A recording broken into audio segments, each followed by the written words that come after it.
Hey, what's up?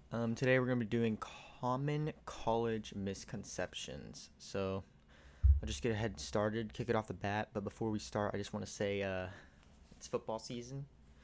Hope your guys' teams are doing well. If you feel like it, drop a comment. Let me know your team and how you're feeling this year, alright? But anyway, let's get started, okay? At number one, professors will remind you about deadlines. So none of my professors actually remind me about deadlines, so it's more something that you need to stay on top of. Um, there are sites like Canvas, and obviously I have a calendar that I use, and I will actually grab that right now to show you what I use to keep a track of my classes and what I'm doing as well. So actually right here, you can see I have up here tuition. This is kind of my first week. Core homework, interviews, fairs, homework, just a bunch of homework and just bio exams written down like what is coming up. So that's what I would say at first. That professors don't really remind you. More so, they just remind you of upcoming big dates as like exam dates, test dates. They will remind you sometimes depending on your professor, but most do not. Now another simple misconception between like high school and like college is like your teachers will be like, "Oh, this will not slide in college."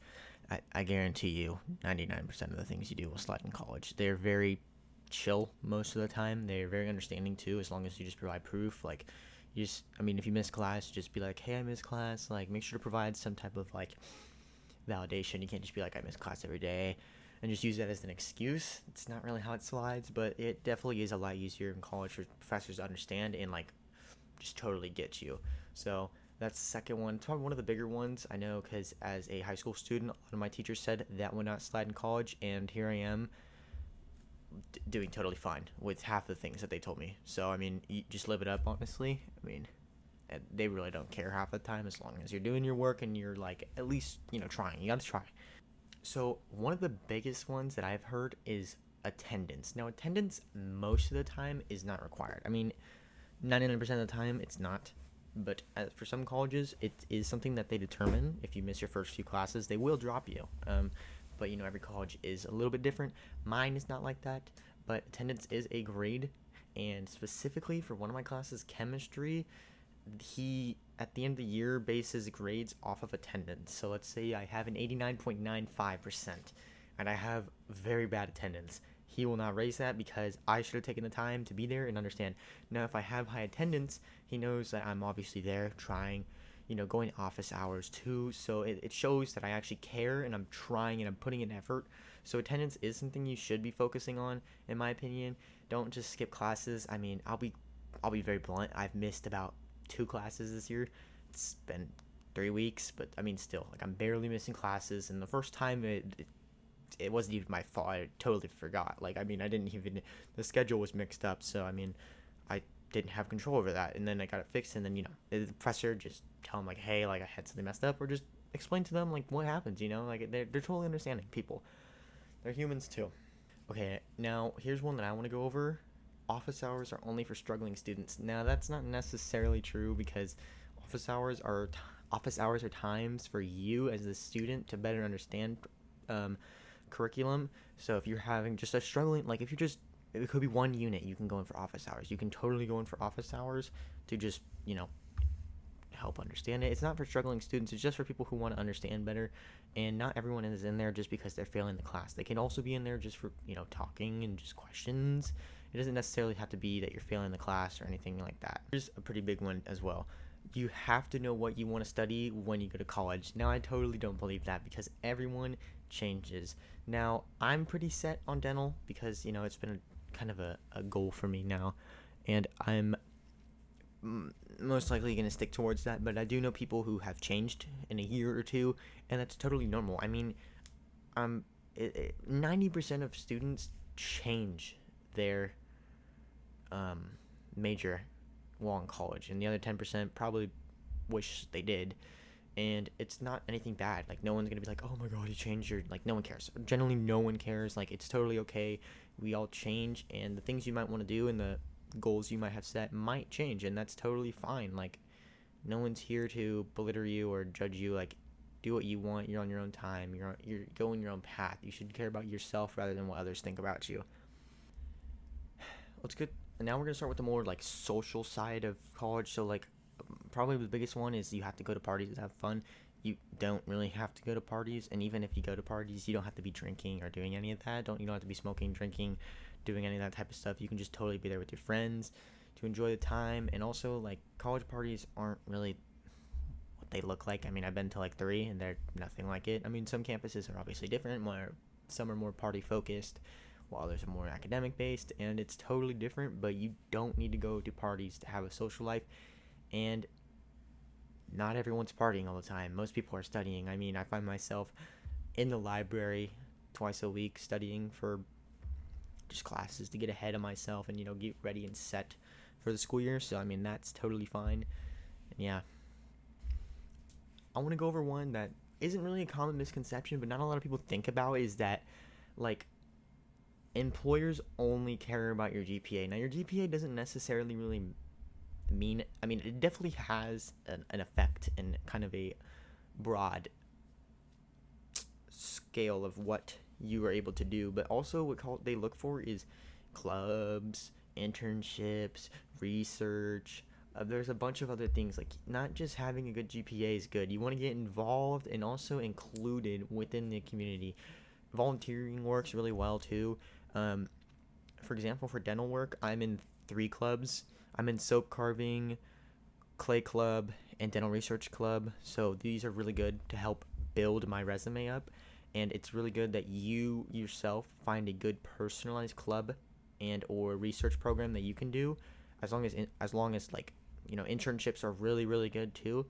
So you just want to ask around and just kind of do your own research for your college or your area to help build that for yourself. So okay, I want to go on over that I'm pretty involved with and that I can help with explain, is that student loans are free money. They're not free money. You pay that back over time. I can give you an example. FAFSA loans, I have a certain amount pulled out right now, and I have until 2031 to pay that back. So it's not a lot of money, but I still need to pay it back within 6 years. So it's not like you're just getting this money and it's like, oh, I never have to spend it again. Like, you got to pay it back. There are some places like, I know SoFi, Sally Mae, other places too that you could pull out loans, and you're gonna want to research interest rates, because when I tried to pull out a loan for myself by myself, I had a 14% rate, and I was pulling out 10,000, and it would have cost 30,000 by the end of it, which is completely insane. That's no. Find a loan that's good for you. FAFSA is really nice, so you can have subsidized and unsubsidized loans. It does cap off at a certain point, but it should be enough to cover you for a good semester, and that gives you breathing room, allow yourself to find jobs or other ways to also pay. And another thing is, let me grab federal work study. You should get if you're able to do it. It's free. It's good. You need it. It's very good for you. And also, while we're on this page, scholarships are not only for high school seniors, they're also for juniors. You can also apply.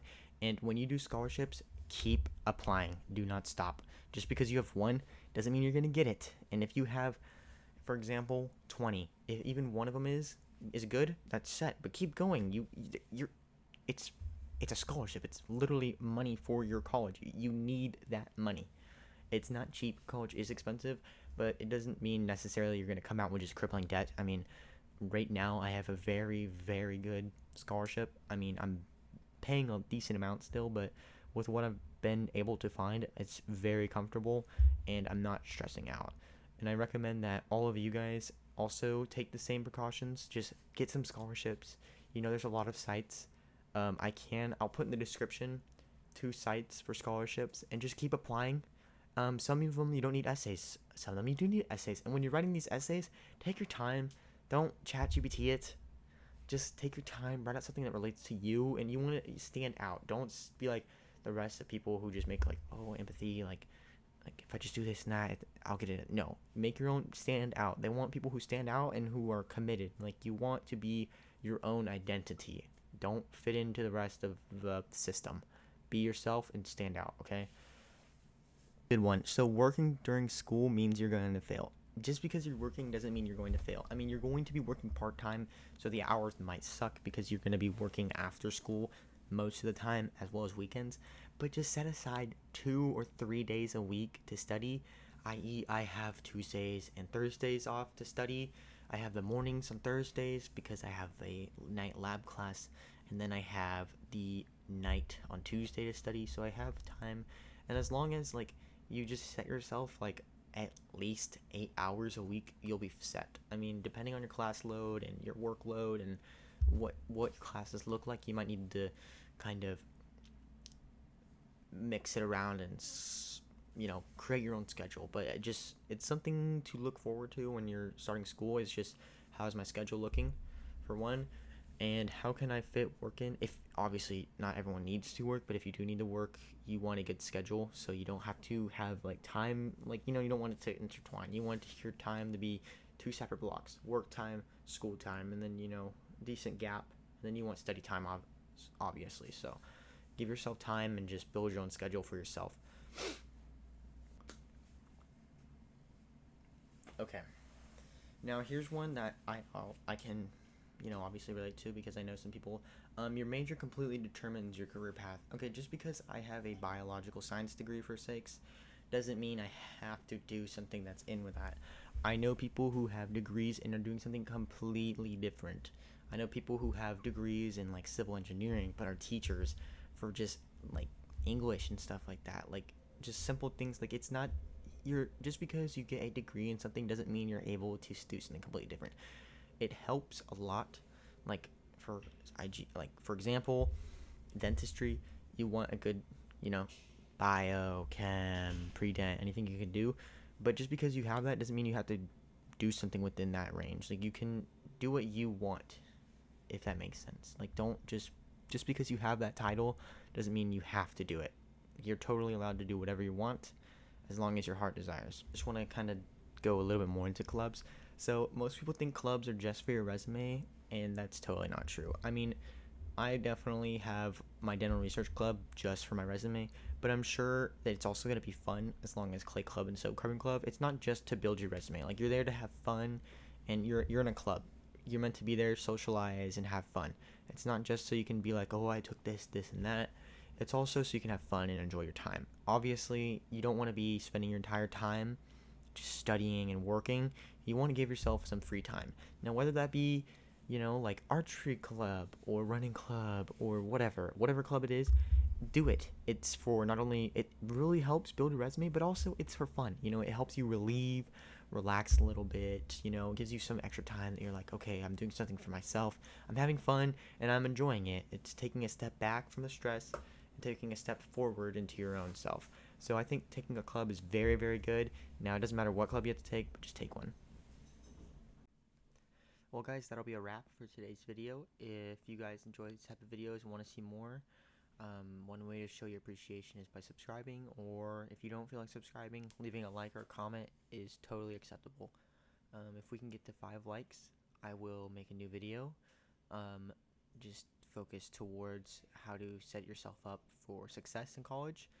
And with that, that's the end of today's video. Thank you guys for watching, and I hope you guys have a great day. Peace.